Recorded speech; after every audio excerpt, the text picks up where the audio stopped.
Assalamualaikum warahmatullahi wabarakatuh.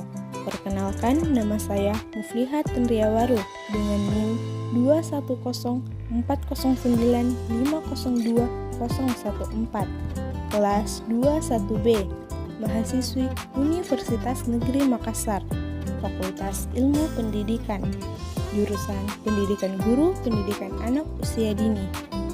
Pada kesempatan kali ini saya ingin melengkapi tugas video dari Bapak Andromeda Valentino Sinaga, SSMPD, selaku dosen pengampu mata kuliah pengantar pendidikan. Baiklah, materi yang saya akan paparkan yaitu manusia sebagai educantum atau sering disebut animal educantum. Sebelum saya memaparkan lebih lanjut, saya ingin menjelaskan terlebih dahulu mengapa manusia dijuluki animal educantum. Manusia merupakan hewan yang dapat dididik dan harus mendapatkan pendidikan, karena pendidikan adalah hal penting yang merupakan kehidupan setiap manusia dan selalu ada dalam kehidupan sehari-hari. Kenapa pendidikan hanya untuk manusia? Manusia tidak dapat disamakan dengan hewan. Manusia dilahirkan sebagai makhluk yang tidak berdaya, yang tidak memiliki insting untuk dapat menyesuaikan diri dengan lingkungannya. Namun, manusia dapat dididik dalam suatu proses belajar yang membutuhkan waktu lama untuk dapat menyesuaikan diri, atau yang dikenal dengan pendidikan. Hal inilah yang membedakan antara manusia dengan hewan pada umumnya. Hewan tidak dapat dididik, melainkan hanya dilatih melalui pemberian tekanan-tekanan. Artinya, latihan untuk mengerjakan sesuatu yang bersifat statis atau tidak berubah. Meskipun pendidikan dapat diartikan secara sempit maupun luas, tetapi pendidikan hanya memiliki satu sasaran, yaitu manusia. Manusia berbeda dengan makhluk-makhluk lainnya. Manusia memiliki 4 dimensi yang tidak dimiliki makhluk lainnya, yaitu dimensi keindividualan, dimensi kesosialan, dimensi kesusilaan, dan dimensi keberagaman.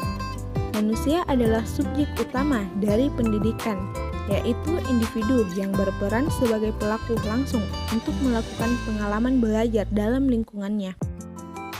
Pada dasarnya, terdapat dua alasan dasar mengapa manusia itu harus dididik atau mendidik. Alasan pertama adalah dasar biologis dan alasan yang kedua adalah dasar sosio-antropologis.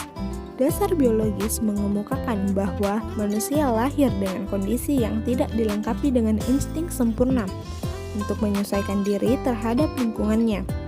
Manusia perlu masa belajar yang panjang sebagai persiapan bersaing dalam lingkungan. Serta, pendidikan itu dimulai ketika manusia sudah mencapai penyesuaian jasmani. Sedangkan, dasar sosio-antropologis mengemukakan bahwa peradaban tidak terjadi dengan sendirinya, melainkan dimiliki oleh setiap anggota masyarakat. Memulai pendidikan manusia dapat menyeimbangkan diri dengan menyesuaikan diri dengan kondisi lingkungan. Pendidikan mengenalkan manusia pada ilmu pengetahuan dan teknologi. Dengan kata lain, memulai pendidikan manusia dapat mengoptimalkan potensi yang ada dalam dirinya.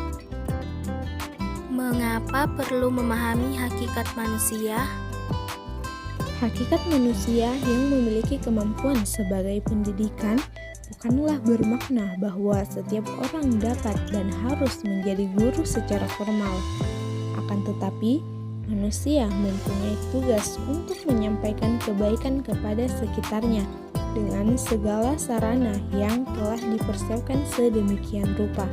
Anak didik merupakan komponen sentral dalam sistem pendidikan serta konsep atau pandangan guru tentang hakikat anak, menentukan strategi praktik pendidikannya dan pandangan yang benar dan jelas tentang hakikat anak terhindar dari dampak negatif berkembiptek yang pesat dan mempunyai dorongan atau kemampuan untuk hidup dan melanjutkan kehidupannya.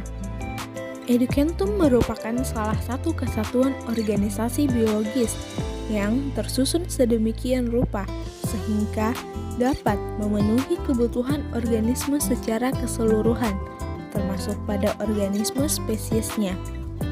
Memiliki ketergantungan pada lingkungan sehingga dapat menyesuaikan diri bahkan bersatu dengan lingkungannya. Memiliki kemampuan untuk bertumbuh dan berubah akibat interaksi dengan lingkungannya. Kenapa manusia perlu dididik? Manusia yang perlu dididik agar ia dapat melaksanakan kehidupannya sebagai manusia, agar ia dapat melaksanakan tugas hidupnya secara mandiri. Secara implisit, rumusan ini mencakup pula pandangan bahwa manusia itu adalah hewan yang dididik.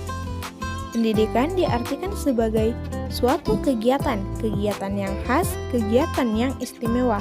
Kegiatannya terletak di antara dalam hal bahwa yang menjadi objek kegiatannya adalah tidak begitu saja, atau menerima apa yang dididikkan kepadanya.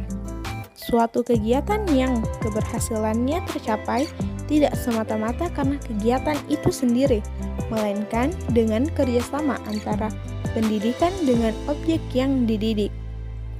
Mungkin timbul pertanyaan bagaimana pendidikan dapat berlangsung, bagaimana anak dapat dididik, dan bagaimana arah pendidikan itu sendiri.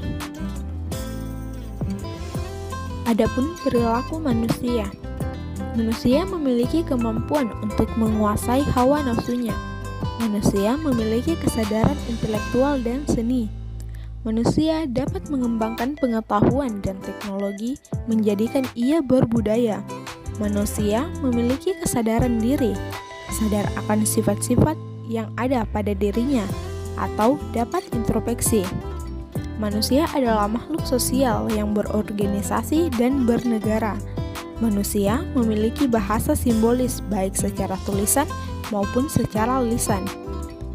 Dan manusia dapat menyadari nilai-nilai etika maupun etika dapat berbuat sesuai dengan nilai-nilai tersebut dan memiliki kata hati nurani. Selanjutnya, harkat dan martabat manusia. Manusia adalah makhluk paling indah dan paling tinggi derajatnya, serta khalifah di muka bumi.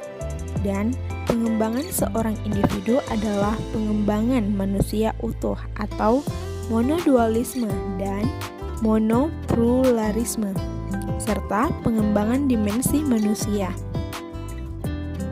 Pentingnya pendidikan. Manusia memerlukan bantuan pada saat dilahirkan tak berdaya, penuh dengan ketergantungan. Masa belajar anak, manusia memerlukan waktu yang lama untuk dapat berdiri sendiri. Hewan lebih cepat berdiri karena perilakunya dikemudikan oleh insting.